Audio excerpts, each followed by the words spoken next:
Hello everybody, thanks for joining us and welcome to the 17th episode of Fight Like the Movies, the tutorial series where we study cinema's most epic fight scenes and employ what we discover to develop a deeper understanding of filmed combat. I'm your instructor TJ Cencula, and this week's lesson, The Dark Knight Trilogy. The first film released in 2005 with sequels following in 2008 and 2012. Directed by Christopher Nolan, with stunt coordinators Paul Jennings, Rick Lefevre, Tom Struthers, and Cy Hollins, in addition to many assistant stunt coordinators, fight consultants, and fight arrangers. Hey Gotham, let's roll it! Strictly speaking, Batman Begins is far from the actual beginning of Batman's big screen adventures. Batman has fought his way through many feature-length forays, including a classic gem starring the cast of the hit 60s television show. Tim Burton provided a popular pair of picks presented with his signature dark twist, followed by a couple of campy entries from director Joel Schumacher. Fans were even treated to a few animated features from the brilliant minds behind Batman the Animated Series. But Batman Begins was the beginning of something. Nolan took the fictional Gotham and transplanted it right into the heart of America's most dystopian city. Authentic, gritty, and believable. Many consider Nolan's interpretation on the Batman mythos to be the most realistic. His on-screen depiction of Bruce Wayne's pre-costume vigilante days translates as somewhat plausible to our modern sensibilities. It might be a stretch to say it's realistic. It is a Hollywood action film after all, but one could argue not any more far-fetched than any other popular action franchise like Die Hard, Lethal Weapon, or Transporter. Batman's training with the League of Shadows is a compelling combination of weapons work, close-quarter combat, martial arts, and all the usual tricks of disguise, deception, and misdirection one might expect from an underground network of assassins. Beneath the seedy underbelly of Batman's beloved Gotham crawls the most popular and extensive rogues gallery in superhero history. In other Batman incarnations, he's been known to roll with the likes of Superman and Wonder Woman, facing all manner of intergalactic enemies with an endless arsenal of extraordinary abilities. But Nolan's Dark Knight trilogy takes a more intimate approach and carefully handpicks Batman baddies compatible with his real-world take on Gotham. That means characters like Clayface, Mr. Freeze, Man-Bat, or any other villains with characteristically supernatural qualities didn't make the cut. But the vast cast of crazies in Arkham Asylum provided no shortage of top-tier selections. Bruce Wayne combines his combat qualifications with bat-themed top-secret military-inspired armor and a complementary array of other skills such as precision driving, high falls, rappelling, even spelunking, just to name a few. Wow, Batman has more than a little in common with your top Hollywood stuntman, even down to the care he takes in masking his true identity. Let's meet the class.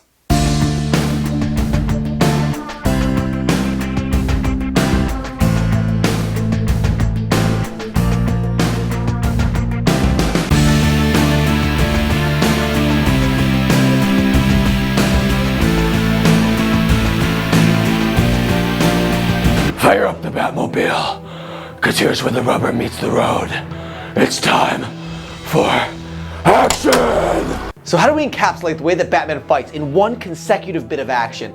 I figured the most exciting way to do this would be to take one of his first encounters with the League of Assassins and one of his final encounters and composite them into one fighting experience. What's tricky about this is I asked the class to transition through many different ranges in terms of distance. Batman starts out his action with something similar to a katana. However, for the purposes of the class, we're using a stage saber. This is because Batman is able to use blocks with his forearm, and we don't have this ability without his super cool ninja spiked bracers, so we're using stage sabers instead because it's a lot safer. And we're also designing this particular fight so that the sword absorbs the impact of the parry first, and then the hand is used as an ancillary secondary beat parry maneuver. Then we incorporate some hand-to-hand. This is the distance you would be if you're gonna punch and kick people, and that transitions into a series of submissions or grappling postures, which compresses the distance even more where we're body to body. The main thing you need to keep in mind when you're doing this kind of staged violence is that the victim is always in control. We transition from one pressure lock to another,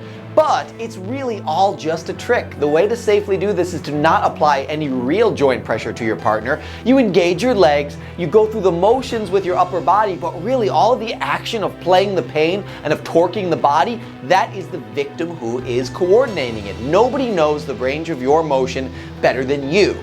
And so the best way for us to ensure the maximum range of motion is for it to be controlled by the person who actually is controlling that body, as opposed to it being done by an outside force which could in fact really hurt somebody. I cannot stress enough how important this aspect of it is in terms of keeping your fight safe.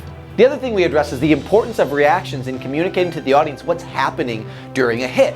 For example, the attacker throws the punch.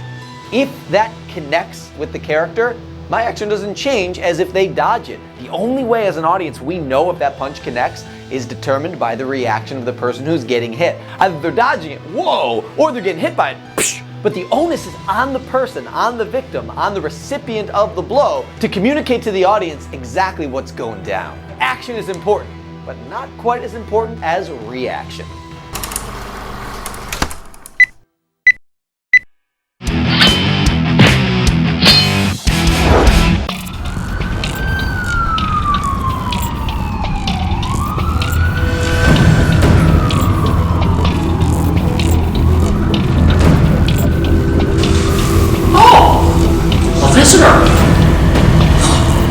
Leave the bat to me.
for us. Let's not attack them one at a time. Everybody go!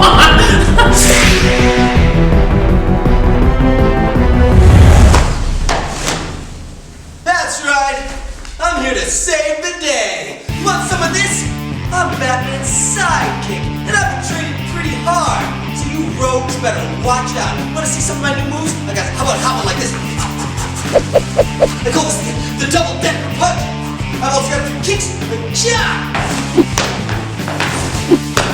And ja!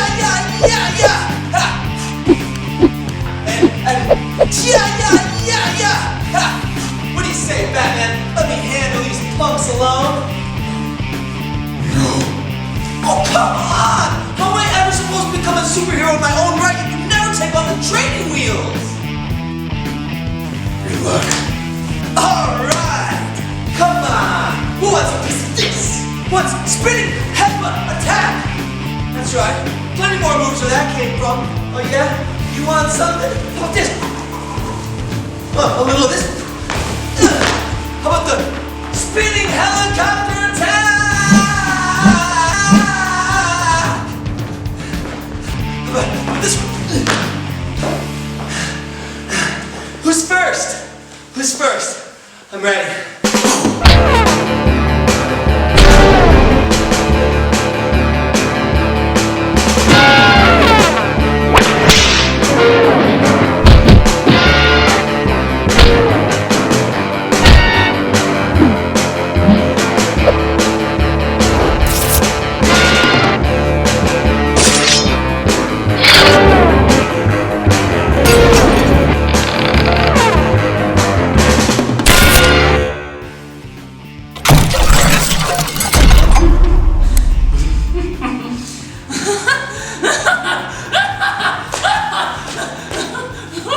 I didn't need your help.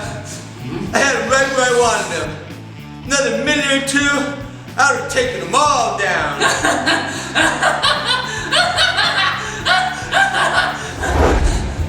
Yeah, sure you did.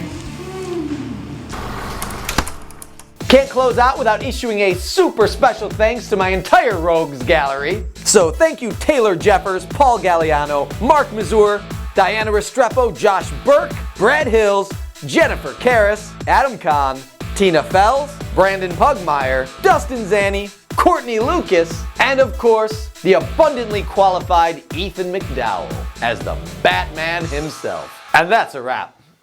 Alright everyone, here's the call to action. I want you to hit that like button, then you're gonna hit the subscribe button. And you better do it, I'm not kidding. And also, go check us out on Facebook, where you can see all the behind the scenes pictures, videos, interact with the class, and keep up with the schedule of events for Fight Like the Movies. Also go follow us on Facebook, you already said that. You can also connect with us on Twitter and Instagram. And it's about time some of you clowns got off your asses and got to the studio. We operate every Wednesday night, 8:30 to 10 p.m. It doesn't matter whether you're a superhero, a sidekick, or one of the infamous villains. All skill levels are welcome, and we better see you there, because when the bat signal calls, true heroes jump to action. And that's just about all I can handle before I asphyxiate. And, God,